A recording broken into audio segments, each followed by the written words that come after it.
Es concebible que tales potencias o seres hayan sobrevivido a una época infinitamente remota donde la conciencia se manifiesta, quizá, bajo cuerpos y formas que ya hace tiempo que se retiraron ante la marea de la ascendente humanidad. Formas de las que, solo la poesía y la leyenda han conservado un fugaz recuerdo con el nombre de dioses, monstruos, seres míticos de toda clase y especie.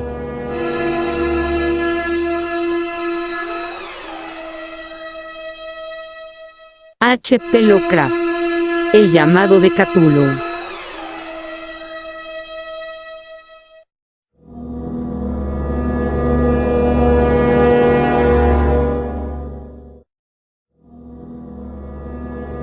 Capítulo 1. El bajorrelieve de arcilla. No hay en el mundo fortuna mayor, creo, que la incapacidad de la mente humana para relacionar entre sí todo lo que hay en ella. Vivimos en una isla de plácida ignorancia, rodeados por los negros mares de lo infinito, y no es nuestro destino emprender largos viajes. Las ciencias, que siguen sus caminos propios, no han causado mucho daño hasta ahora. Pero algún día la unión de esos disociados conocimientos nos abrirá la realidad y a la endeble posición que en ella ocupamos, perspectivas tan terribles que enloqueceremos ante la revelación. Oh, huiremos de esa funesta luz, refugiándonos en la seguridad y la paz de una nueva edad de las tinieblas. Algunos teósofos han sospechado la majestuosa grandeza del ciclo cósmico del que nuestro mundo y nuestra raza no son más que fugaces incidentes. Han señalado extrañas supervivencias en términos que nos helarían la sangre si no estuviesen disfrazados por un blando optimismo. Pero no son ellos los que me han dado la fugaz visión de esos dones prohibidos, que me estremecen cuando pienso en ellos, y me enloquecen cuando sueño con ellos. Esa visión, como toda temible visión de la verdad, surgió de una unión casual de elementos diversos. En este caso, el artículo de un viejo periódico y las notas de un profesor ya fallecido. Espero que ningún otro logre llevar a cabo esa unión. Yo, por cierto, si vivo, no añadiré, voluntariamente un solo eslabón, a tan espantosa cadena. Creo, por otra parte, que el profesor había decidido, también, no revelar lo que sabía, y que si no hubiese muerto repentinamente, habría destruido sus notas. Tuve por primera vez conocimiento de este asunto, en el invierno de 1926-1927, tras la muerte de mi tío, abuelo, George Gamel Angel, profesor honorario de lenguas semíticas, en la Universidad de Brown, Providence, Rhode Island. El profesor Angel era una autoridad vastamente conocida en materia de antiguas inscripciones y él habían recurrido con frecuencia a los conservadores de los más importantes museos. Muchos deben por lo tanto recordar su desaparición, acaecida a la edad de 92 años. Las oscuras razones de su muerte aumentaron aún más el interés local. El profesor había muerto mientras volvía del barco de Newport y, según afirman los testigos, luego de recibir el empellón de un marinero negro. Este había surgido de uno de los curiosos y sombríos pasajes situados en la falda abrupta de la colina, que une los muelles a la casa del muerto, en Williams Street. Los médicos, incapaces de descubrir algún desorden orgánico, concluyeron luego de un perplejo cambio de opiniones, que la muerte debía atribuirse a una oscura lesión del corazón, determinada por el rápido ascenso de una cuesta excesivamente empinada para un hombre de tantos años. En ese entonces no vi ningún motivo para disentir de ese diagnóstico, pero hoy tengo mis dudas. Y algo más que dudas. Como heredero y albacea de mi tío, abuelo, viudo y sin hijos, era de esperar que yo examinara sus papeles con cierta atención. Trasladé con ese propósito todos sus archivos y cajas a mi casa de Boston. El material ordenado por mí será publicado en su mayor parte por la Sociedad Americana de Arqueología. Pero había una caja que me pareció sumamente enigmática y sentí siempre repugnancia a mostrársela a otros. Estaba cerrada y no encontré la llave hasta que se me ocurrió examinar el llavero que el profesor llevaba siempre consigo. Logré abrirla entonces, pero me encontré con otro obstáculo mayor y aún más impenetrable. ¿Qué significado podían tener ese curioso bajorrelieve de arcilla, y esas notas, fragmentos y recortes de viejos periódicos? Se había convertido mi tío, en sus últimos años, en un devoto de las más superficiales imposturas. Resolví buscar al excéntrico escultor que había alterado la paz mental del anciano. El bajorrelieve era un rectángulo tosco de 2 centímetros de espesor y de unos 30 o 40 centímetros cuadrados de superficie. Indudablemente de origen moderno. Los dibujos, sin embargo, no eran nada modernos, ni por su atmósfera ni por su sugestión. Pues aunque las rarezas del cubismo y el futurismo sean numerosas y extravagantes, no suelen reproducir esa críptica regularidad de la escritura prehistórica. Y la mayor parte de los dibujos parecía ser ciertamente alguna especie de escritura. A pesar de mi familiaridad con los papeles y colecciones de mi tío, no logré identificarla, ni sospechar siquiera alguna remota relación. Sobre estos supuestos jeroglíficos, había una figura de carácter evidentemente representativo, aunque la ejecución impresionista impedía comprender su naturaleza. Parecía una especie de monstruo, o el símbolo de un monstruo, o una forma que solo una fantasía enfermiza hubiese podido concebir. Si digo que en mi imaginación, algo extravagante, se representó a la vez un pulpo, un dragón y la caricatura de un ser humano, no traicionaré el espíritu del dibujo. Sobre un cuerpo escamoso y grotesco, provisto de alas rudimentarias, se alzaba una cabeza pulposa y coronada de tentáculos. Pero era el contorno general lo que la hacía más particularmente horrible. Detrás de la figura, se esbozaba una arquitectura ciclópea. Las notas que acompañaban a este curioso objeto, además de unos recortes de periódicos, habían sido escritas por el profesor mismo y no tenían pretensiones literarias. El documento en apariencia más importante estaba encabezado por las palabras "El culto de Catulo", escritas cuidadosamente en caracteres de imprenta para evitar todo error en la lectura de un nombre tan desconocido. El manuscrito se dividía en dos secciones. La primera tenía el siguiente título: 1925. Sueño y obra onírica de H. A. Wilkos, Thomas Street 7, Providence. R. I. Y la segunda. Informe del inspector John R. Legras, B&B Street 121, Nueva Orleans, a la Sociedad Americana de Arqueología, 1928. Notas del mismo y del profesor Webb. Las otras notas manuscritas eran todas muy breves. Relatos de sueños curiosos de diferentes personas, o citas de libros y revistas teosóficos. Principalmente la Atlántida y la Lemuria perdida de W. Scott Elliot. Y el resto comentarios, acerca de la supervivencia de las sociedades y cultos secretos, con referencia a pasajes de tratados mitológicos y antropológicos como La rama dorada de Fraser, y el culto de las brujas, en Europa occidental de la señorita Murray. Los recortes de periódicos aludían principalmente a casos de enajenación mental y a crisis de demencia colectiva, en la primavera de 1925. La primera parte del manuscrito principal relataba una historia muy curiosa. Parece que el 1 de marzo de 1925, un joven delgado, moreno, de aspecto neurótico, y presa de una gran excitación, había visitado al profesor Ángel con el singular bajorrelieve de arcilla, entonces todavía fresco y húmedo. En su tarjeta se leía el nombre de Henry Anthony Wilkos, y mi tío había reconocido en él al hijo menor de una excelente familia, con la que estaba ligeramente relacionado. Wilkos, que desde hacía un tiempo estudiaba dibujo en la Escuela de Bellas Artes de Rhode Island, y que vivía en el Hotel Fleur de Lis muy cerca de esta institución, era un joven precoz de genio indudable, pero muy excéntrico. Desde su infancia había llamado la atención por las historias y sueños extraños que se complacía en relatar. Se denominaba a sí mismo físicamente hipersensitivo. Pero la gente seria de la vieja ciudad comercial lo consideraba simplemente raro. No había frecuentado nunca los de su clase y poco a poco había ido retirándose de toda actividad social. Actualmente solo era conocido por algunos estetas de otras ciudades. La Asociación Artística de Providence, deseosa de preservar su conservadurismo, lo había desahuciado. En aquella visita, decía el manuscrito, el escultor había pedido bruscamente la ayuda de los conocimientos arqueológicos de su huésped para identificar los jeroglíficos. El joven hablaba de un modo pomposo, descuidado, que impedía simpatizar con él. Mi tío, le respondió con sequedad, pues la evidente edad de la tablilla excluía toda posible relación con las ciencias arqueológicas. La réplica del joven Wilkos, que impresionó bastante a mi tío, como para que la reprodujera palabra por palabra, tuvo ese énfasis poético que caracterizaba sin duda su conversación habitual. «Es nueva, es cierto», le dijo. «Pues la hice anoche mientras soñaba con extrañas ciudades. Y los sueños son más viejos que la cavilosa Tiro, la contemplativa Esfinge, o Babilonia, guarnecida de jardines». Y comenzó a narrar una historia desordenada que, de pronto, despertó en mi tío un recuerdo. El anciano se mostró febrilmente interesado. La noche anterior había habido un leve temblor de tierra. El más violento de los que habían sacudido Nueva Inglaterra en esos años últimos. Que había afectado terriblemente la imaginación de Wilkos. Ya en cama, y por primera vez, en su vida, había visto en sueños unas ciudades ciclópeas de enormes bloques de piedra y gigantescos y siniestros monolitos de un horror latente, que exudaban un limo verdoso.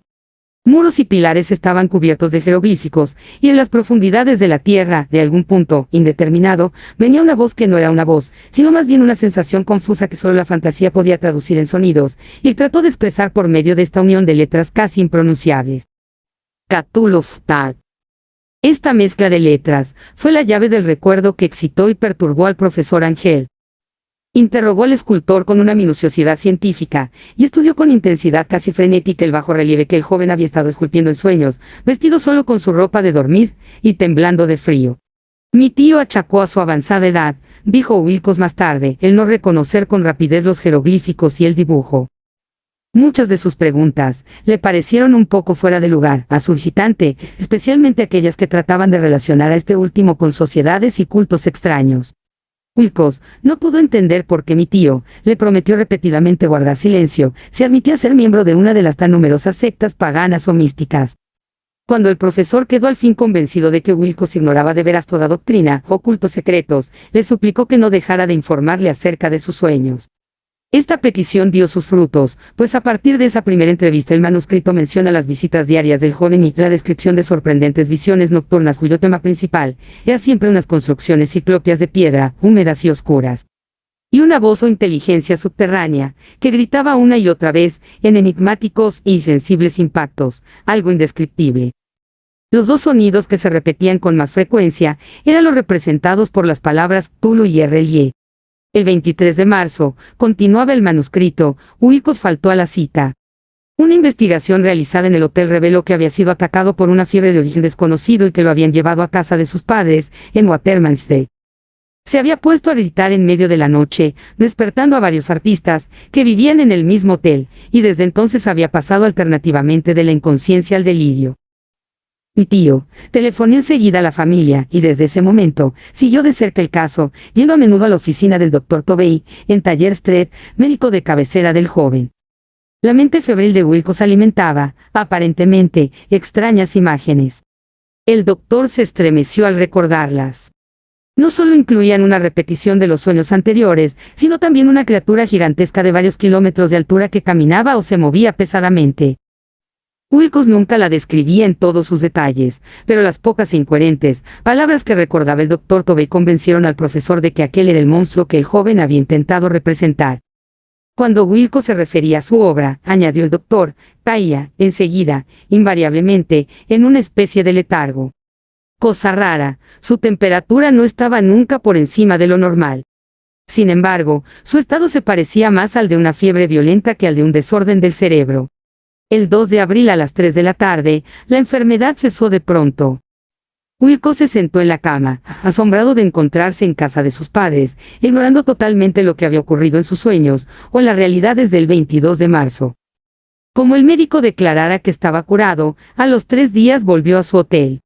Pero ya no le fue de ninguna utilidad al profesor Ángel. Junto con su enfermedad, se habían desvanecido todos los sueños, después de una semana de escuchar los relatos irrelevantes de unas muy comunes visiones. Mi tío dejó de anotar los pensamientos nocturnos del artista. Aquí terminaba la primera parte del manuscrito, pero las abundantes notas invitaban de veras a la reflexión. Solo el escepticismo inveterado que informaba entonces mi filosofía puede explicar mi persistente desconfianza. Las notas describían lo que habían soñado diversas personas en el mismo periodo en que el joven Wilcox había tenido sus extrañas revelaciones. Mi tío, parecía, había organizado rápidamente una vasta encuesta entre casi todos aquellos a quienes podía interrogar sin parecer impertinente, pidiendo que le contaran sus sueños y le comunicaran las fechas de todas las visiones notables. Las reacciones habían sido variadas. Pero el profesor recibió más respuestas que las que hubiese obtenido cualquier otro hombre, sin la ayuda de un secretario. Aunque no conservó la correspondencia original, las notas formaban un completo y muy significativo resumen. La aristocracia y los hombres de negocios. La tradicional sal de la tierra de Nueva Inglaterra dieron un resultado casi completamente negativo, aunque hubo algunos pocos casos de informes de impresiones nocturnas, siempre entre el 13 de marzo y el 2 de abril, periodo de delirio del joven escultor. Los hombres de ciencia no fueron tampoco muy afectados, aunque por lo menos 4 vagas descripciones sugerían la visión fugaz de extraños paisajes, y uno de ellos hablaba del temor a algo anormal. Las respuestas más pertinentes procedían de artistas y poetas, que si hubieran podido comparar sus notas habrían sido presas del pánico. Ante la falta de las cartas originales, llegué a sospechar que el compilador había estado haciendo preguntas insidiosas o había deformado el texto de la correspondencia, para corroborar lo que había resuelto ver. Por eso persistí en la creencia de que Wilkos, conociendo de algún modo los viejos documentos reunidos por mi tío, había estado engañándolo. Estas respuestas de los artistas narraban una perturbadora historia. Entre el 28 de febrero y el 2 de abril gran parte de ellos había tenido sueños muy curiosos, que habían alcanzado su máxima intensidad en el tiempo del delirio del escultor. Una cuarta parte hablaba de escenas y sonidos semejantes a los descritos por Wilkos, y algunos confesaban su terror ante una criatura gigantesca y sin nombre. Un caso, que las notas describían con énfasis, era particularmente triste. El sujeto, un arquitecto muy conocido, algo inclinado al ocultismo y la teosofía. Se volvió completamente loco la noche en que llevaron al joven Wilkos a casa de sus padres. Murió meses después gritando que lo salvaran de algún escapado habitante del infierno. Si mi tío hubiese conservado los nombres de estos casos, en vez de reducirlos a números, yo habría podido hacer alguna investigación personal. Pero, tal como estaban las cosas, solo pude encontrar a unos pocos. Todos, sin embargo, confirmaron las notas. Me pregunté a menudo si aquellos a quienes había interrogado el profesor Ángel se habían sentido tan intrigados como este grupo. Nunca les di explicaciones, y es mejor así. Los recortes de prensa, como ya he dicho, trataban de casos de pánico, manía y excentricidad, siempre en el mismo periodo. El profesor Ángel debió de haber empleado una agencia de recortes, pues el número de estos extractos era prodigioso, y además procedían de todos los rincones del mundo. Uno describía un suicidio nocturno en Londres. Un hombre había saltado por una ventana luego de lanzar un grito horrible. En una confusa carta al editor de un periódico sudamericano un fanático anunciaba, apoyándose en sus visiones, un futuro siniestro. Un despacho de California relataba que una colonia teosófica había comenzado a usar vestiduras blancas ante la proximidad de un glorioso acontecimiento, que no llegaba nunca, mientras que unas noticias de la India se referían cautelosamente a una seria agitación de los nativos, producida a fines de marzo. Las orgías vudúes se habían multiplicado en Haití y en África, se había hablado de unos cantos misteriosos.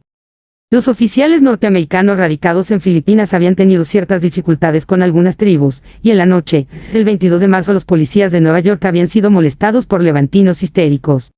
Confusos rumores recorrieron también el oeste de Irlanda, y un pintor llamado Ardois Bonnot expuso en 1926, en el Salón de Primavera de París, un blasfemo paisaje onírico. En los manicomios los desórdenes fueron tan numerosos que solo un milagro pudo impedir que el cuerpo médico advirtiera curiosas semejanzas y sacase apresuradas conclusiones. Una rara colección de recortes, de veras. Apenas concibo hoy el crudo racionalismo con que los hice a un lado. Pero quedé convencido de que el joven Wilkos había tenido noticias de unos sucesos anteriores mencionados por el profesor.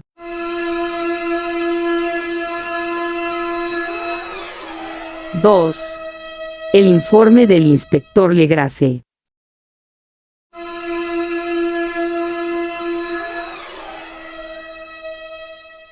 Los sucesos anteriores por los que mi tío diera tanta importancia al sueño del escultor y el bajorrelieve, eran el tema de la segunda mitad del largo manuscrito. Ya una vez, parecía, el profesor Ángel había visto los odiosos contornos del monstruo anónimo, había meditado sobre los desconocidos jeroglíficos, y había oído las sílabas que solo la palabra tú lo podía traducir. Todo esto había tenido lugar en circunstancias tan sobrecogedoras que no es raro que persiguiese al joven Wilkos con preguntas y ruegos. Esta experiencia anterior había ocurrido 17 años antes, en 1908, mientras la Sociedad Americana de Arqueología celebraba su congreso anual, en San Luis. El profesor Ángel, por su autoridad y sus méritos, había desempeñado un papel importante en todas las deliberaciones, y a él se acercaron varios profanos que aprovechaban la oportunidad de la convocatoria para hacer preguntas y plantear problemas. El jefe de este grupo no tardó en convertirse en centro de atracción de todo el congreso. Era un hombre de aspecto muy común, de mediana edad, que había hecho el viaje de Nueva Orleans a San Luis en busca de cierta información que no había podido obtener en su distrito. Se llamaba John Raymond Legrasse y era inspector de policía. Traía consigo el objeto de su viaje.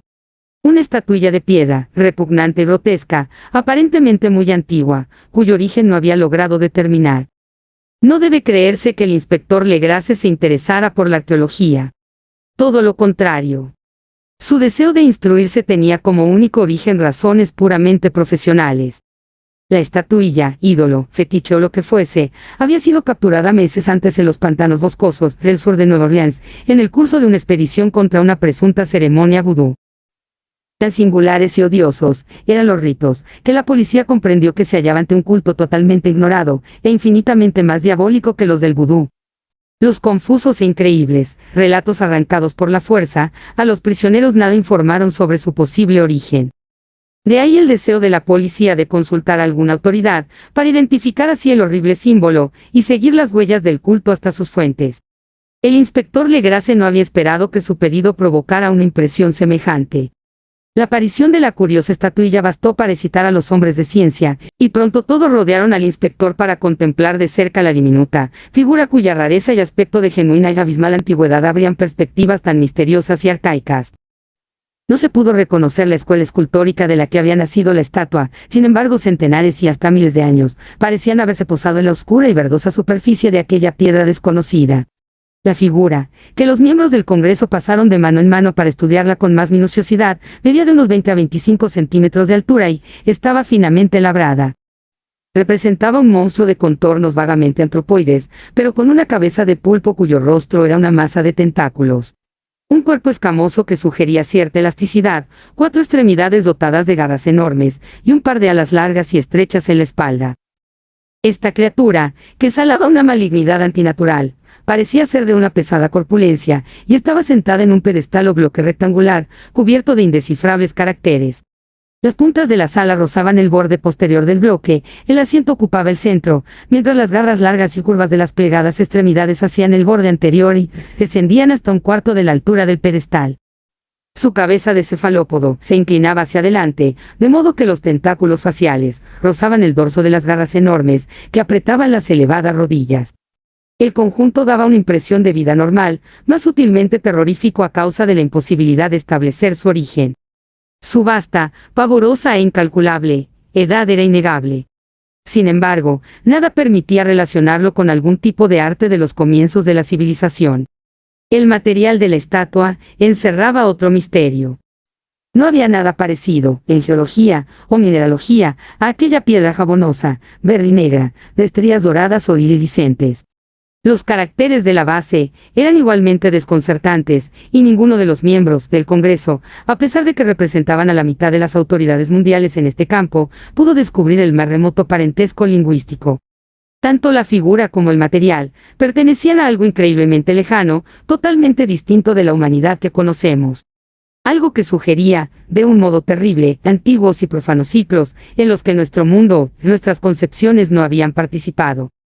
Sin embargo, mientras los miembros del Congreso sacudían la cabeza y se confesaban incapaces de resolver el misterio, uno de estos creyó descubrir algo raramente familiar en la efigie y los jeroglíficos, y al fin, no sin reticencia, confesó lo que sabía. Este hombre era el hoy desaparecido William Channing Webb, profesor de antropología en la Universidad de Princeton y explorador de bastante renombre.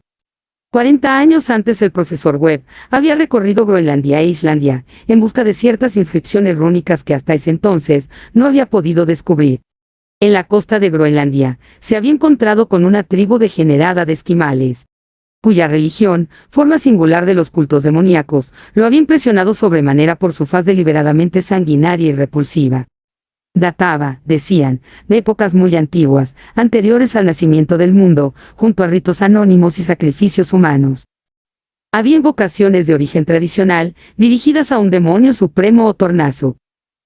El profesor Webb había oído esa invocación en boca de un viejo angekok, o brujo, sacerdote, y la había transcrito fonéticamente, hasta donde era posible, en caracteres romanos.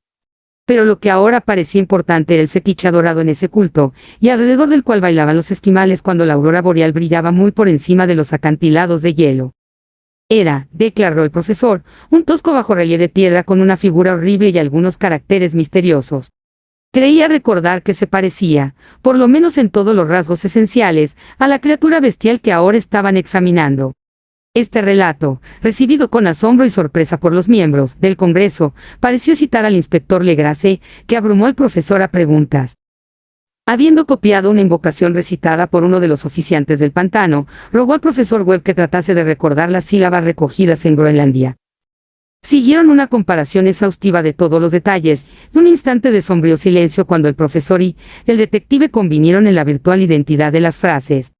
He aquí, en sustancia la división de las palabras, fue establecida de acuerdo con las pausas tradicionales observadas por los oficiantes, lo que el brujo esquimal y los sacerdotes de Luisiana habían cantado a sus ídolos. Legras había tenido más suerte que el profesor Webb, pues varios prisioneros le habían revelado el sentido de esas palabras. Era algo así. En su casa de Erie, el desaparecido Cthulhu espera soñando. Y entonces, respondiendo a un ruego general, el inspector relató minuciosamente su experiencia con los fieles del pantano. Veo ahora que mi tío dio gran importancia a esa historia. Tenía cierto parecido con las ensoñaciones más extravagantes de los teósofos y los creadores de mitos, y revelaba una asombrosa imaginación de carácter cósmico que nadie hubiese esperado entre parias y vagabundos. El 1 de noviembre de 1907 la policía de Nueva Orleans había recibido un alarmado mensaje de la región pantanosa del sur. Los colonos, gente primitiva, pero de buen natural, descendientes en su mayor parte de los hombres de Lafitte, eran presas del pánico a causa de algo desconocido que había invadido la región durante la noche. Se trataba en apariencia de un culto vudú, pero de una especie más terrible que todo lo que ellos conocían. Desde que el malévolo tam-tam había comenzado a sonar incesantemente en aquellos bosques oscuros donde nadie osaba aventurarse, habían desaparecido varias mujeres y niños. Se habían oído gritos irracionales, chillidos desgarradores y cantos lúgubres, y unas llamas diabólicas habían bailado en la espesura. Los vecinos, añadió el aterrorizado mensajero, no podían soportarlo. En las primeras horas de la tarde 20 policías partieron en 2 carricoches y un automóvil, guiados por el tembloroso colono. Cuando el camino se hizo intransitable, abandonaron los vehículos, y durante varios kilómetros, chapotearon en silencio a través de los espesos bosques de cipreses donde nunca penetraba la luz del día. Raíces tortuosas y nudos malignos de musgo retardaban la marcha, y de vez en cuando una pila de piedras húmedas, o los fragmentos de una pared en ruinas, hacían aún más depresiva aquella atmósfera que los árboles deformados y las colonias de hongos contribuían a crear. El apagado golpear de los tam-tams se escuchaba débilmente a lo lejos, y la brisa traía muy de cuando en cuando un chillido que helaba la sangre. Un resplandor rojizo parecía filtrarse por entre el follaje pálido, más allá de las interminables avenidas de la noche selvática. A pesar de su repugnancia a quedarse nuevamente solos, todos los habitantes del lugar rehusaron avanzar un solo paso hacia la escena del culto maldito, de modo que el inspector Legrasse y sus 19 colegas tuvieron que aventurarse sin guías por aquellas negras arcadas de horror donde ninguno de ellos había puesto el pie. La región en que ahora entraba la policía tenía tradicionalmente muy mala fama, y en su mayor parte, no había sido explorada por hombres blancos. Algunas leyendas se referían a un lago secreto en que vivía una colosal e informe criatura, algo parecida a un pólipo y de ojos fosforescentes, y según los colonos, algunos demonios de alas de murciélago salían a medianoche de sus cavernas para adorar al monstruo. Afirmaban que éste estaba allí desde antes de la Salle, de los indios, y aún de las bestias y los pájaros del bosque. Era una verdadera pesadilla, y verlo significaba la muerte. Pero se aparecía en sueños a los hombres, y eso bastaba para que estos se mantuviesen alejados. La orgía vudú se desarrollaba en los límites extremos del área aborrecida, pero aún así el emplazamiento era bastante malo, y eso quizá había aterrorizado a los colonos más que los chillidos o incidentes.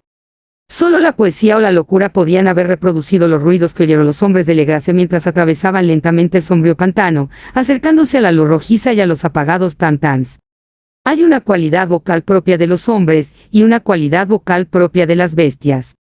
Y nada más terrible que oír una de ellas, cuando el órgano de donde proviene, debería emitir la otra. Una furia animal y una licencia orgiástica se exacerbaban allí hasta alcanzar alturas demoníacas con gritos y aullidos estáticos que retumbaban en los bosques tenebrosos, como ráfagas pestilentes surgidas de los abismos del infierno. De vez en cuando cesaban los gritos y, lo que parecía un coro de voces roncas, entonaba aquella odiosa melopea.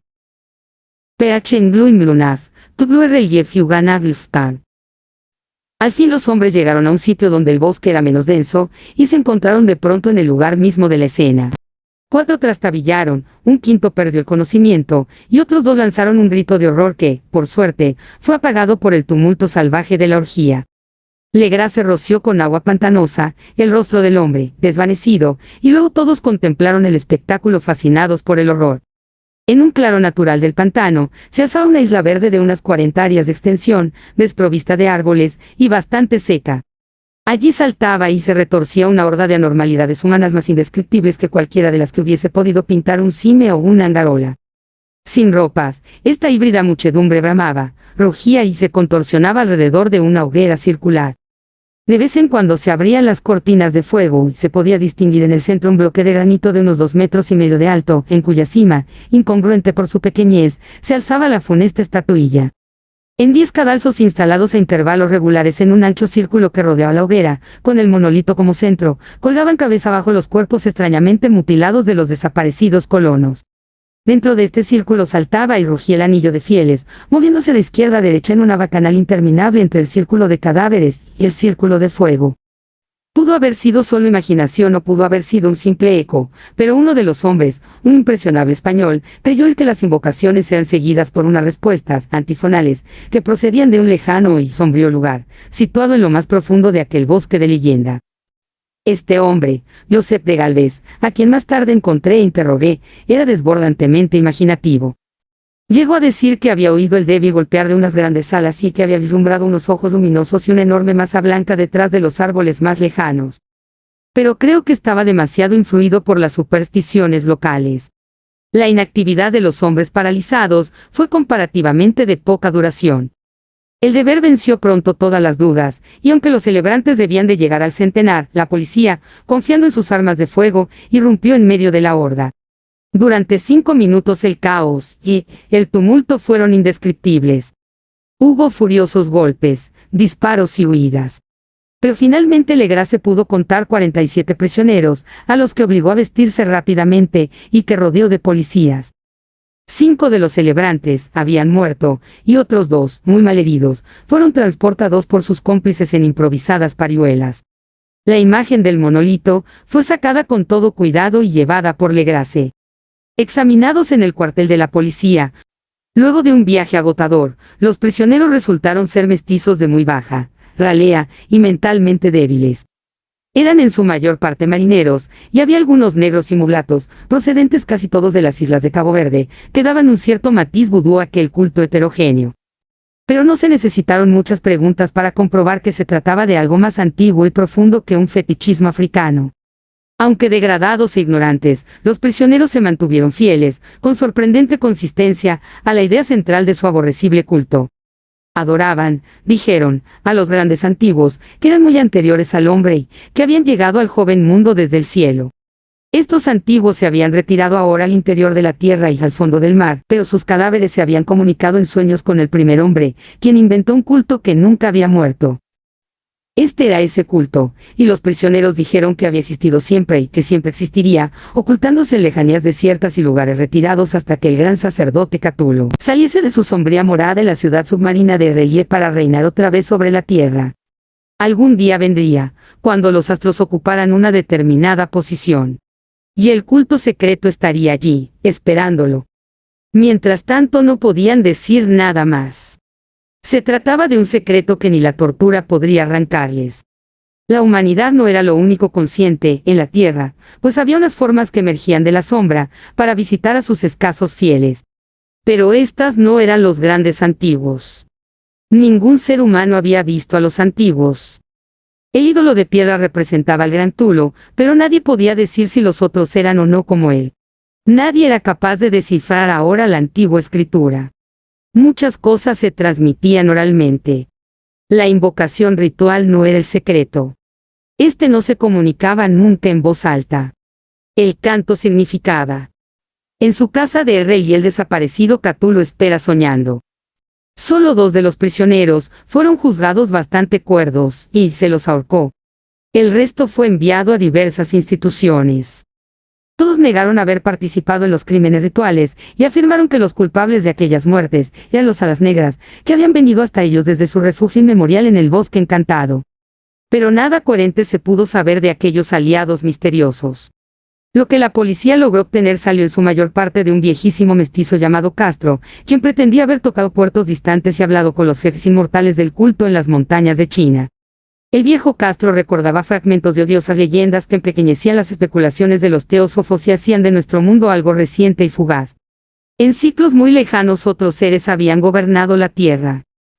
Habían vivido en grandes ciudades, y sus vestigios podían encontrarse aún, le habían dicho acaso los inmortales de China, en unas piedras ciclópeas de algunas islas del Pacífico.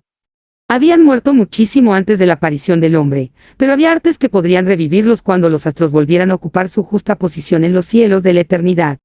Estos seres, indudablemente, procedían de las estrellas y habían traído sus imágenes con ellos. Estos grandes antiguos, continuó Castro, no eran de carne y hueso. Tenían forma. ¿No lo probaba acaso esta imagen estelar? Pero esa forma no era material. Cuando las estrellas eran propicias iban de mundo en mundo a través del cielo. Pero cuando eran desfavorables, no podían vivir. Pero aunque ya no viviesen, no habían muerto en realidad. Yacían todos en casas de piedra, en la gran ciudad de R'lyeh, preservada por los sortilegios del Gran Tulo, para el día que las estrellas y la tierra pudiesen recibir su gloriosa resurrección. Pero en esa época, alguna fuerza exterior debía ayudar a la liberación de sus cuerpos. Los conjuros que impedían que se descompusieran impedían también que se moviesen, y los antiguos tenían que contentarse con yacer y pensar en la oscuridad mientras transcurrían millones de años. Conocían todo lo que ocurría en el mundo, pues su lenguaje consistía en la transmisión del pensamiento. En ese mismo instante hablaban en sus tumbas. Cuando, luego de un caos infinito, aparecieron los primeros hombres, los grandes antiguos, hablaron a los más sensibles moldeándoles los sueños. Aquellos primeros hombres, murmuró Castro, establecieron el culto con que se adoraba a los ídolos de los grandes antiguos. Ídolos traídos de estrellas oscuras, en una época infinitamente lejana. Ese culto no moriría hasta que las estrellas volvieran a ser favorables. Los sacerdotes sacarían entonces al gran Tulo de su tumba, para que reviviese a sus vasallos y volviera a asumir su reinado en la tierra. Ese tiempo sería fácil de conocer, pues entonces la humanidad se parecería a los grandes antiguos. Salvaje y libre, más allá del bien y del mal, sin moral y sin ley. Y todos los hombres, gritarían y matarían, y gozarían alegremente. Los antiguos, liberados, enseñarían nuevos modos de gritar y matar y gozar, y el mundo entero ardería en un holocausto de libertad y éxtasis. Mientras tanto, el culto, con apropiados ritos, debía conservar el recuerdo de aquellos días antiguos y presagiar su retorno. En los primeros tiempos algunos hombres escogidos habían hablado en sueños con aquellos seres, pero luego algo había pasado. La gran ciudad de piedra de R'lyeh, con sus monolitos y sepulcros, se había hundido bajo las olas y las aguas de los abismos, con ese misterio primigenio en que nadie había pensado ni siquiera en penetrar, habían interrumpido esas citas espectrales. Pero los recuerdos no morían, y los altos sacerdotes afirmaban que cuando los astros fuesen favorables la ciudad volvería a la superficie. Entonces los viejos espíritus de la tierra, mohosos y espeluznantes, saldrían de sus subterráneos y propagarían los rumores recogidos allá, en los olvidados fondos del océano. Pero de ellos, el viejo Castro, no se atrevía a hablar. Se interrumpió de pronto y, ni la persuasión ni las sutilezas pudieron arrancarle otras informaciones. Tampoco quiso mencionar, curiosamente, el tamaño de los antiguos. En cuanto al culto, afirmó que su centro debía de encontrarse en los desiertos intransitados de Arabia, donde Irem, la ciudad de los pilares, sueña aún intacta y secreta. No tenía relación alguna con la brujería europea, y solo era conocido por sus miembros. Ningún libro aludía a él, aunque los chinos inmortales decían que en el Necronomicon del árabe loco Abdul al-Asred había un sentido oculto que el iniciado podía interpretar de muy diversas maneras, especialmente en el tan discutido dístico. No está muerto quien puede yacer eternamente, y con el paso de los años, la misma muerte puede morir. Legrasse, profundamente impresionado, y no poco intrigado, había buscado sin éxito las filiaciones históricas del culto. Castro, aparentemente, había dicho la verdad al afirmar que era un secreto. Las autoridades de la Universidad de Tulane no pudieron arrojar luz alguna sobre el culto o la imagen, y ahora recurría a las mayores autoridades y se encontraba nada menos que con el episodio de Groenlandia del profesor Webb. El ferviente interés que despertó el relato de Legrasse, corroborado por la presencia de la estatuilla, tuvo algún eco en las cartas que intercambiaron luego los miembros del Congreso. Pero apenas hay alguna mención en el informe oficial. La prudencia es preocupación primordial de aquellos que se enfrentan a menudo con la charlatanería y la impostura. Legrasse prestó durante un tiempo la estatua al profesor Wobu, pero a la muerte de este último le fue devuelta y está desde entonces en su casa. Allí la he visto no hace mucho tiempo. Es de veras algo estremecedor, e indiscutiblemente parecida a la escultura labrada en sueños por el joven Wilcox. No me asombró que mi tío se hubiese citado con el relato del joven. ¿Qué pudo pensar al saber, ya enterado de la información recogida por Legrasse, que un joven sensible no solo había soñado la figura y los jeroglíficos de las imágenes del pantano y de Groenlandia, sino que también había oído en sueños 3 de las palabras de la fórmula, repetida por los maestros de Luisiana y los diabólicos esquimales? Era natural que el profesor Ángel hubiese iniciado instantáneamente una minuciosa investigación, aunque yo en mi fuero interno sospechaba que el joven había oído hablar del culto, y había inventado una serie de sueños para acrecentar el misterio ante los ojos de mi tío. El relato de los otros sueños y los recortes coleccionados por el profesor parecían corroborar la historia del joven. Pero mi bien fundado racionalismo y la total extravagancia del asunto me llevaron a adoptar las conclusiones que estimé más razonables.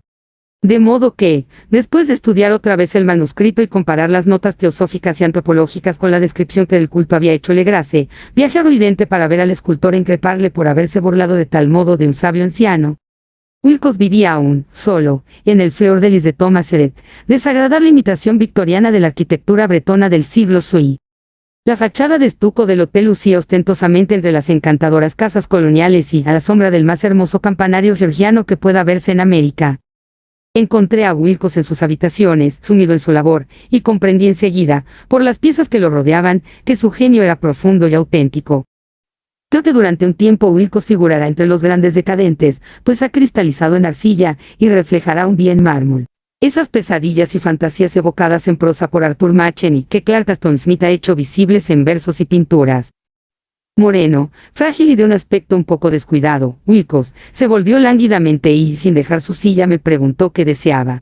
Cuando le dije quién era, manifestó un cierto interés, pues mi tío había excitado su curiosidad al examinar sus raros sueños, aunque sin explicar las razones de ese examen.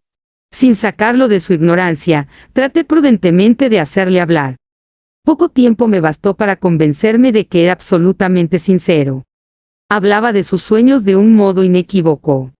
Esos sueños, y su residuo subconsciente, habían influido profundamente en su arte, y me mostró una estatua mórbida cuyo modelado me estremeció, casi, por la fuerza de su oscura sugestión. No recordaba haber visto el original, excepto en el bajorrelieve, creado durante un sueño, pero los contornos se habían formado insensiblemente bajo sus manos.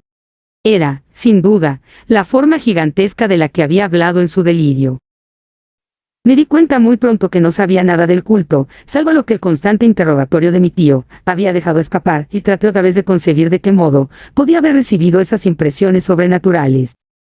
Hablaba de sus sueños de un modo extrañamente poético, haciéndome ver con terrible claridad la ciudad ciclópea de piedra verde y musgosa, cuya geometría, añadió curiosamente, era totalmente errónea, y hoy otra vez con un temor expectante la subterránea llamada mental. Cthulhu-Fgar, Cthulhu-Fgar. Estas palabras figuraban en la temible invocación que evocaba el sueño vigilia de Cthulhu, en su bóveda de piedra de Rie, y a pesar de mis racionales ideas me sentí profundamente perturbado. Wilcox, era indudable, había oído hablar casualmente del culto, y lo había olvidado enseguida en la masa de sus lecturas y concepciones igualmente fantásticas.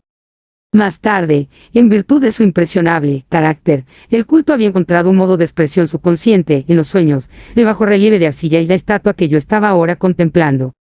De modo que la superchería había sido involuntaria. El joven tenía unos modales un poco afectados y un poco vulgares que me desagradaban de veras. Pero yo ya estaba dispuesto a admitir tanto su genio como su honestidad. Me despedí amablemente y le deseé todo el éxito que su talento prometía.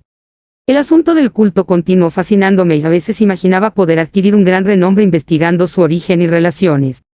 Visité Nueva Orleans, hablé con Legrasse y otros de los que habían participado en aquella expedición, examiné la estatuilla, y hasta interrogué a los prisioneros que todavía vivían. El viejo Castro, por desgracia, había muerto hacía varios años. Lo que escuché entonces de viva voz, aunque no fue más que una confirmación detallada de los escritos de mi tío, acrecentó mi interés, y tuve la seguridad de estar sobre la pista de una religión muy antigua y secreta cuyo descubrimiento me convertiría en un antropólogo de nota. Mi actitud era aún entonces absolutamente materialista, como aún quisiera que lo fuese, y por una inexplicable perversidad mental rechacé la coincidencia de los sueños y los recortes coleccionados por el profesor Ángel. Hubo algo, sin embargo, que comencé a sospechar y que ahora creo saber. La muerte de mi tío no fue nada natural. Cayó al suelo en la colina, en una de las estrechas callejuelas que partían de unos muelles donde abundaban los mestizos extranjeros, no del descuidado empujón de un marinero de tez oscura. Yo no había olvidado que los oficiantes de Luisiana se distinguían por la mezcla de sangres y sus intereses marinos, y no me había sorprendido conocer la existencia de agujas venenosas y métodos criminales, decretos tan faltos de piedad como aquellas creencias y ritos misteriosos. Legrace y sus hombres, es cierto, no habían sido molestados. Pero en Noruega acababa de morir un marino que veía cosas. No pudieron haber llegado a oídos siniestros las investigaciones realizadas por mi tío, después de encontrarse con el escultor. Creo hoy que el profesor Ángel murió porque sabía o quería saber demasiado.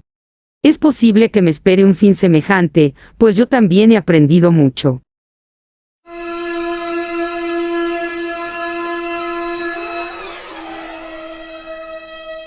¡3! La locura del mar.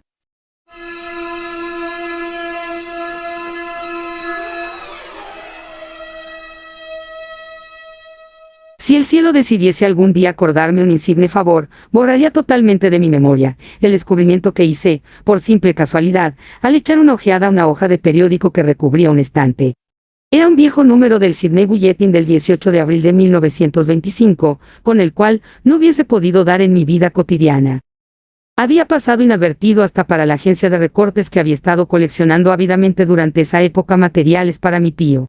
Había yo casi abandonado mis investigaciones acerca de lo que el profesor llamaba el culto de Cthulhu. Me encontraba de visita en casa de un doctor amigo de Paterson, New Jersey, conservador del museo local y mineralogista de renombre. Era el Sydney Bulletin que he mencionado. Mi amigo tenía corresponsales en todos los países extranjeros imaginables. La imagen era una fotografía en sepia de una odiosa estatuilla de piedra casi igual a la que Legrace había encontrado en el pantano. Despojé ansiosamente a la hoja de su precioso contenido, leí el artículo con sumo cuidado y lamenté su brevedad. Lo que sugería, sin embargo, era de suma importancia para mi ya vacilante búsqueda. Arranqué cuidadosamente la noticia con el propósito de ponerme enseguida en acción. He aquí el contenido. El vigilante arribó remolcando a un yate neozelandés armado. Un muerto y un superviviente a bordo. Relatan combates furiosos y muertes en alta mar. Marinero rescatado se niega a dar detalles de misteriosa experiencia. Ídolo extraño encontrado en su poder. Se iniciará una investigación. El carguero vigilante de la compañía, Morrison, procedente de Valparaíso, arribó esta mañana a su puesto de amarre, en Darling Harbour, remolcando al yate Alert de Dunedin, con serias averías, pero dotado aún de un poderoso armamento. El yate fue avistado el 12 de abril, a los 34 grados 21 de latitud sur, y a los 152 grados 17 de longitud oeste, con un muerto y un superviviente a bordo. El vigilante dejó Valparaíso el 25 de marzo, y el 2 de abril fue, alejado considerablemente de su curso, en dirección sur, por excepcionales tormentas y enormes olas. El 12 de abril avistó el buque a la deriva. En apariencia había sido abandonado, pero luego se descubrió que llevaba un superviviente en estado de delirio, y un hombre muerto desde hacía una semana por lo menos. El superviviente apretaba entre sus manos una piedra horrible de origen desconocido, de unos 30 centímetros de alto, cuyo origen los profesores de la Universidad de Sydney, la Sociedad Real y el Museo del College Street no pudieron determinar. Y que el hombre afirmaba haber descubierto en la cabina del yate, en un altarcito rudimentario. Este hombre, ya recobrado, relató una historia de piratería y violencia sumamente extraña. Se trata de un noruego llamado Gustav Johansen, de cierta cultura, segundo oficial en la goleta Emma de Auckland, que partió para el Callao el 20 de febrero, con una tripulación de 11 hombres. El Emma, dijo, fue retrasado y alejado considerablemente de su ruta, por la tormenta, del 1 de marzo, y el 22 del mismo mes, a los 49 grados 51 latitud sur y a los 128 grados 34 de longitud este. Encontró al Alert conducido por una tripulación de canacos y mestizos de aspecto patibulario. El capitán Collins no obedeció la orden de virar, y la tripulación del yate abrió fuego sin aviso con una batería de cañones de bronce particularmente pesada. Los marineros del Emma, dijo el superviviente, se resistieron con valentía, y aunque la goleta comenzó a hundirse, pues varios proyectiles habían alcanzado la línea de flotación, lograron acercarse al enemigo, lo abordaron poniéndose a luchar en la cubierta. Como los tripulantes del yate combatían de un modo torpe y cruel, tuvieron que matarlos a todos. 3 de los hombres del Emma, incluso el capitán Collins y el primer oficial Green, murieron. Y los 8 restantes, bajo el mando del segundo oficial, Johansen, se pusieron a navegar en la dirección seguida originalmente por el yate, a fin de descubrir por qué motivo se les había ordenado cambiar de rumbo. Al día siguiente desembarcaron en una islita que no figuraba en ningún mapa. 6 de los hombres murieron allí, aunque Johansen se mostró particularmente reticente a este respecto. Dijo que habían caído en una grieta entre las rocas. Más tarde, parece, Johansen y sus compañeros volvieron al yate y trataron de hacerlo navegar, pero fueron vencidos por la tormenta el 2 de abril. Desde ese día hasta el 12 de abril, fecha en que fue recogido por el vigilante, Johansen no recuerda casi nada, ni siquiera cuando murió su compañero William Briden. La muerte no se debió aparentemente a otra causa que a privaciones. Cables procedentes de Dunedin informan que el Alert era muy conocido como barco de carga y tenía muy mala reputación. Pertenecía a un curioso grupo de mestizos cuyas frecuentes incursiones nocturnas a los bosques atraían no poca curiosidad. Luego de la tormenta y los temblores de tierra del 1 de marzo, se habían hecho apresuradamente a la vela. Nuestro corresponsal en Auckland afirma que Lemma y sus tripulantes gozaban de una excelente reputación y que Johansen es un hombre digno de toda confianza. El almirantazgo va a iniciar una investigación sobre este asunto, durante la cual se tratará de convencer a Johansen para que hable más libremente. Eso era todo, además de la diabólica imagen. Pero qué pensamientos despertó en mi mente. Estas nuevas y preciosas noticias acerca del culto de Cthulhu probaban que éste tenía fieles seguidores tanto en el mar como en la tierra. ¿Qué motivo había impulsado a la híbrida tripulación a ordenar el regreso del Alert mientras navegaban con su ídolo? ¿Qué isla desconocida era aquella en que habían muerto 6 de los tripulantes, y acerca de la cual el contramaestre Johansen se mostraba tan reticente? ¿Qué resultado había tenido la investigación del almirantazgo y qué se sabía del odioso culto en Dunedin? Y lo más extraordinario, qué profunda y natural relación de hechos era esta que daba una significación maligna e innegable a los sucesos tan cuidadosamente anotados por mi tío. El 1 de marzo. El 28 de febrero, de acuerdo con el uso horario internacional, se habían producido una tormenta y un terremoto. El Alert y su mal encarada tripulación habían dejado rápidamente Dunedin como obedeciendo a una imperiosa llamada. Y en el otro extremo de la tierra, poetas y artistas habían comenzado a soñar con una ciclópea ciudad submarina mientras un joven escultor modelaba en sueños la forma del terrible Cthulhu. El 23 de marzo la tripulación de Lemma desembarcaba en una isla desconocida, perdiendo allí 6 hombres. Y en esa misma fecha los sueños de algunas personas alcanzaron su mayor intensidad y se oscurecieron con el terror de un monstruo maligno y gigantesco, mientras un arquitecto se volvía loco y un escultor caía presa del delirio. ¿Y qué pensar de esa tormenta, del 2 de abril, fecha en que cesaron todos los sueños de la ciudad sumergida, y Wilco salió indemne de aquella fiebre extraña?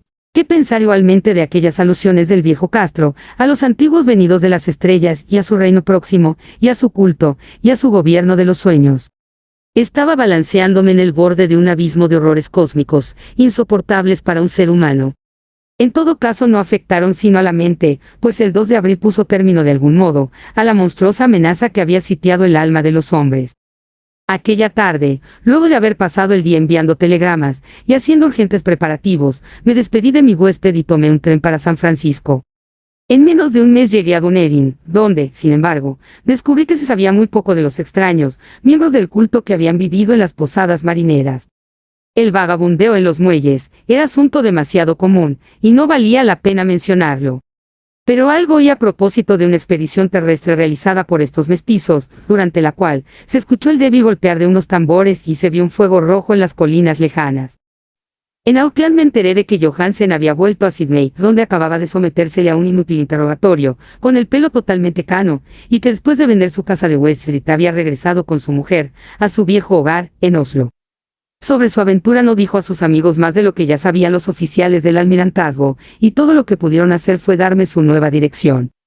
Volví entonces a Sydney, y hablé sin éxito con gente de mar y miembros del tribunal.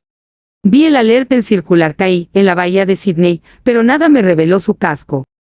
La imagen en cuclillas, de cabeza de pulpo, cuerpo de dragón, con alas escamosas y pedestal con jeroglíficos, se conservaba en el Museo de Yale Park.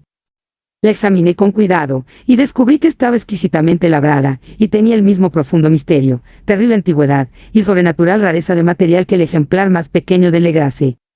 Para los geólogos, me dijo el conservador del museo, la estatua era un enigma monstruoso, y juraban que no había en el mundo una roca parecida. Recordé, estremeciéndome, lo que había dicho el viejo Castro Alegrarse a propósito de los primeros grandes antiguos. Vinieron de las estrellas, y trajeron consigo sus imágenes. Profundamente perturbado resolví visitar al oficial Johansen en Oslo. Llegué a Londres, me reembarqué enseguida para la capital de Noruega, y un día de otoño llegué a tierra, en un limpio desembarcadero, a la sombra del Egeber. La casa de Johansen, descubrí estaba situada en la ciudad vieja, del rey Harald Hardrada, que había conservado el nombre de Oslo durante los siglos, en que la ciudad principal adoptara el nombre de Cristianía.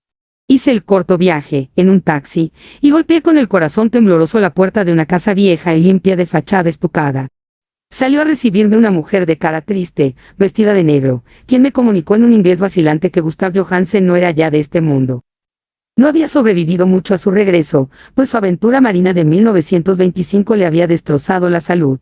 La mujer no sabía más que el público, pero Johansen había dejado un largo manuscrito, que trataba asuntos técnicos, escrito en inglés con la intención manifiesta de que su esposa no lo entendiese. Mientras paseaba por una callejuela, cerca del muelle de Gothenburg, un paquete de los periódicos salió de la ventana de un altillo, lo golpeó y lo hizo caer. 2 marineros indios lo ayudaron enseguida a levantarse, pero el hombre murió antes de que llegase la ambulancia. Los médicos, incapaces de precisar la causa del deceso, lo habían atribuido a un malestar del corazón y a un debilitamiento general. Sentí entonces que un oscuro terror, que no me abandonaría hasta que a mí también me fuese acordado el eterno reposo, accidentalmente o por otro motivo, me traspasaba los huesos. Habiendo persuadido a la viuda de que mi conocimiento de esos asuntos técnicos me autorizaba a poseer el manuscrito, me llevé el documento y comencé a leerlo en el barco que me conducía a Londres. Era un relato simple, desordenado. Un diario de mar, redactado de memoria en que se intentaba recoger día a día aquel último y terrible viaje. No lo transcribiré literalmente a causa de sus oscuridades y redundancias, pero mi resumen bastará para explicar por qué el rumor de las aguas contra los costados del buque se me hizo tan intolerable que tuve que taponarme los oídos. Johansen, gracias a Dios, no lo sabía todo, aunque vio la ciudad y el monstruo. Pero yo ya no podré dormir en paz mientras recuerde el horror que espera emboscado del otro lado de la vida, en el tiempo y el espacio. Y aquellas malditas criaturas que vinieron de los astros más antiguos y que sueñan en las profundidades del mar. Conocidas y favorecidas por un culto de pesadilla decidido a lanzarlas sobre nuestro planeta, cada vez que algún terremoto vuelva a llevar la monstruosa ciudad de piedra al aire y a la luz del sol. El viaje de Johansen había comenzado tal como lo declarara él mismo ante el almirantazgo. Él me había dejado a Auckland del lastre el 20 de febrero, y sintió todo el impacto de esa tempestad consecutiva, al terremoto que arrancó a los abismos marinos el horror que pobló los sueños de los hombres.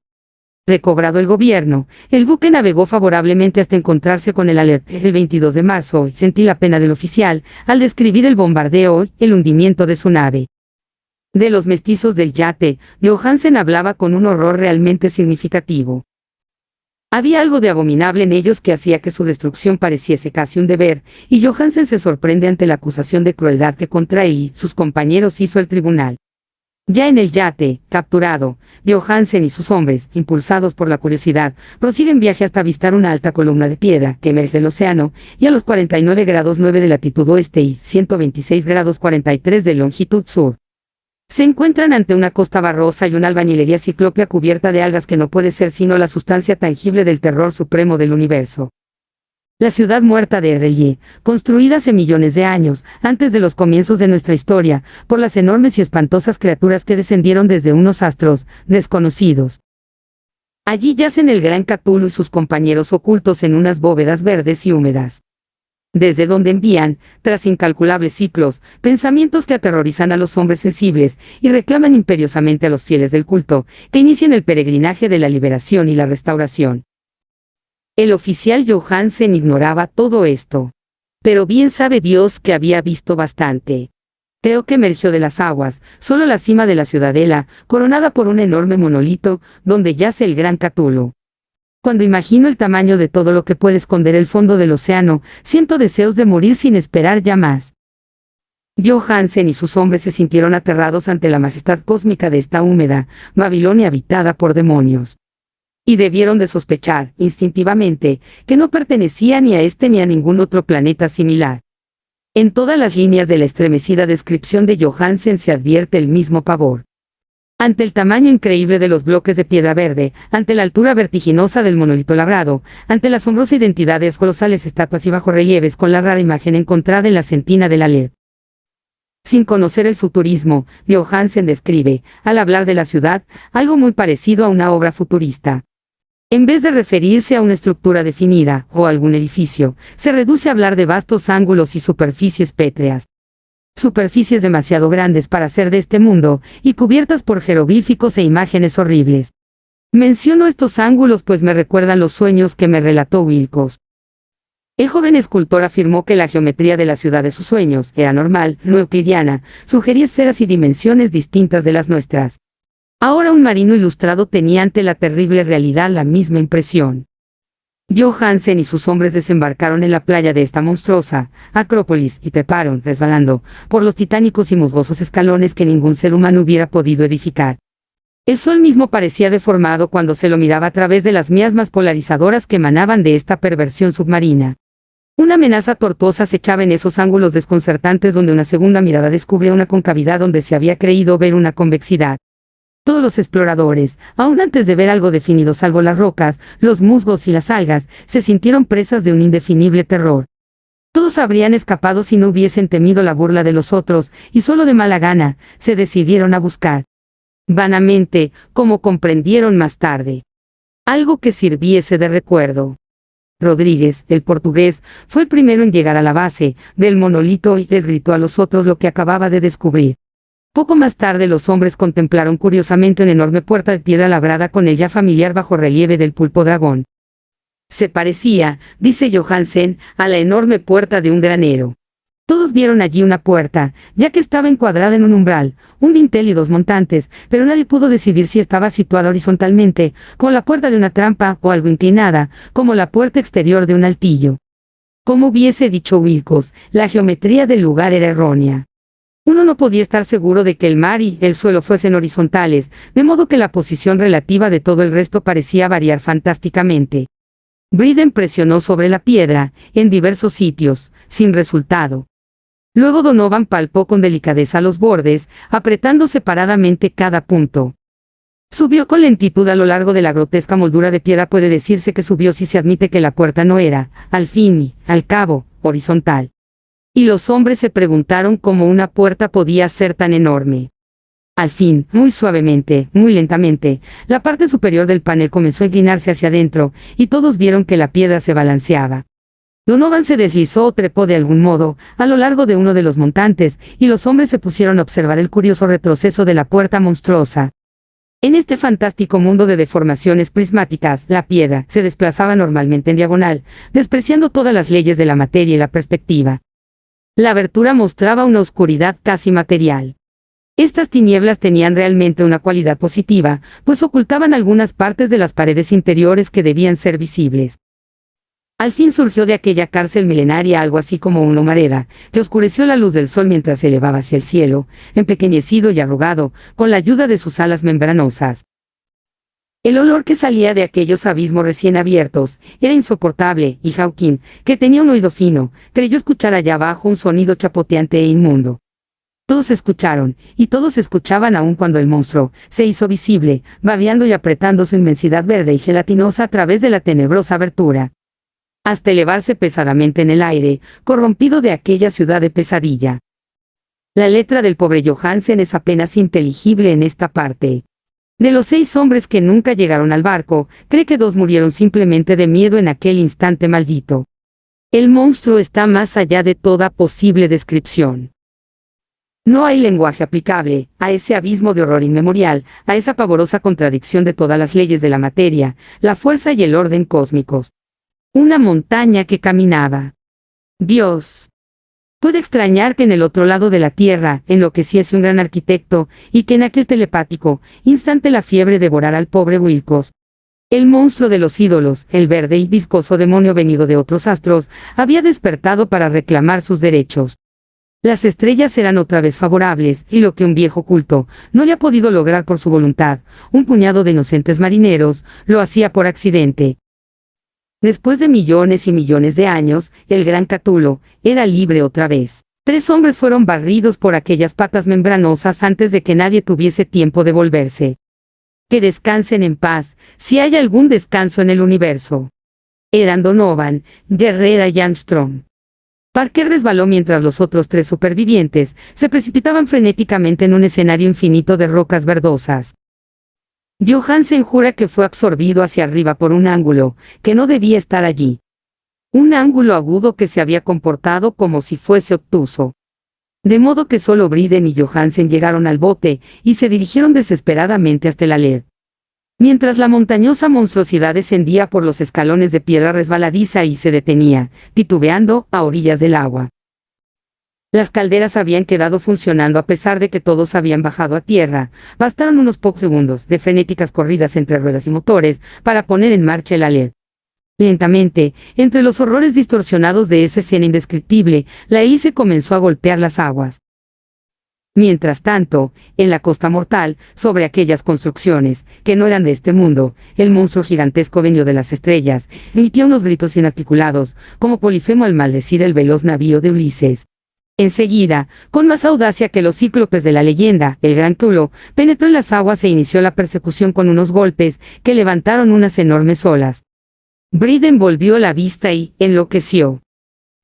Desde entonces rió intervalos hasta que la muerte lo alcanzó en su cabina, mientras Johansen vagaba delirando de un lado a otro. Pero Johansen no había abandonado la partida. Comprendiendo que el monstruo alcanzaría seguramente al alerta antes de que la presión llegase al máximo, resolvió intentar algo desesperado, y acelerando los motores, subió rápidamente a cubierta e hizo girar el timón. En la superficie de las aguas hubo un remolino espumoso, y mientras crecía la presión del vapor, el valiente noruego dirigió el navío contra aquella montaña gelatinosa, que se alzaba sobre las sucias espumas como la popa de un galeón demoníaco. La horrible cabeza de pulpo, envuelta en tentáculos, llegaba casi hasta la punta del bauprés. Pero Johansen no retrocedió. Hubo un estallido como el de un globo que se desinfla, un líquido inmundo como el que surge de un hendido pez luna, un hediondo olor como de 1000 tumbas abiertas, y un sonido que el cronista no se atrevió a describir. Durante un instante una nube verde, acre y cegadora envolvió al buque, y un hervor maligno quedó a popa, donde Dios del cielo. La efusividad de aquella entidad celeste estaba recombinándose y recobrando su forma primitiva, mientras el alert se alejaba más y más, y ganaba velocidad. Eso fue todo. Desde ese momento, Johansen se contentó con meditar sombríamente sobre el ídolo de la cabina. Y preparar unas pocas comidas para él y su enloquecido compañero. No trató de dirigir el navío. Después de aquel incidente había perdido algunos de los resortes de su alma. Luego sobrevino la tormenta del 2 de abril, que terminó de nublar su conciencia. Recordaba confusamente infinitos abismos líquidos de espectrales paredes giratorias, vertiginosos deslizamientos por mundos huidizos, en la cola de un cometa. Y saltos convulsivos de las profundidades del mar hasta la luna y luego otra vez hasta el mar. Todo envuelto en el coro de carcajadas de las antiguas divinidades y de los verdes, demonios del tártaro de alas de murciélago. Luego de esa pesadilla, vino el rescate, el vigilante, el tribunal del almirantazgo, las calles de Donerin, y el largo viaje de retorno a la casa natal, junto a Legeber. Nada podía contar. Pasaría por loco. Lo escribiría todo antes de morir, pero su mujer no debería sospechar nada. La muerte sería para el beneficiosa solo si borraba los recuerdos. Tal era el documento que leí. Lo he guardado en la caja de lata, junto con el bajorrelieve de arcilla y los papeles del profesor Ángel. Incluiré este relato, esta prueba de mi propia cordura donde se ha unido lo que espero nunca volverá a unirse. He contemplado todo lo que en el universo puede haber de horroroso, y aún los cielos de la primavera y las flores del verano me parecerán desde ahora impregnados de veneno. Pero no creo que viva mucho. Como desaparecieron mi tío, el pobre Johansen, así desapareceré yo. Conozco demasiado, y el culto todavía existe. Cthulhu existe también, supongo, en ese refugio de piedra que le sirve de abrigo desde que el sol era joven. Su ciudad maldita se ha hundido otra vez, pues el vigilante navegó por aquel lugar, después de la tormenta de abril. Pero sus ministros en la tierra bailan aún y cantan y matan en lugares aislados, alrededor de monolitos de piedra coronados de imágenes. El dios Catulo tuvo que haber sido atrapado por los abismos submarinos, pues si no el mundo gritaría ahora de horror. ¿Quién conoce el fin? Lo que ha surgido ahora puede hundirse y lo que se ha hundido puede surgir. La abominación espera y sueña en las profundidades del mar, y sobre las vacilantes ciudades de los hombres flota la destrucción. Llegará un día. Pero no debo ni puedo pensarlo. Ruego que, si no sobrevivo a este manuscrito, mis albaceas, cuiden de que la prudencia sea mayor que la audacia e impidan que caiga bajo otros ojos. Fin. Muchas gracias por escuchar este audiolibro. Si te gustó esta historia, hay muchas más en el canal. Hasta muy pronto.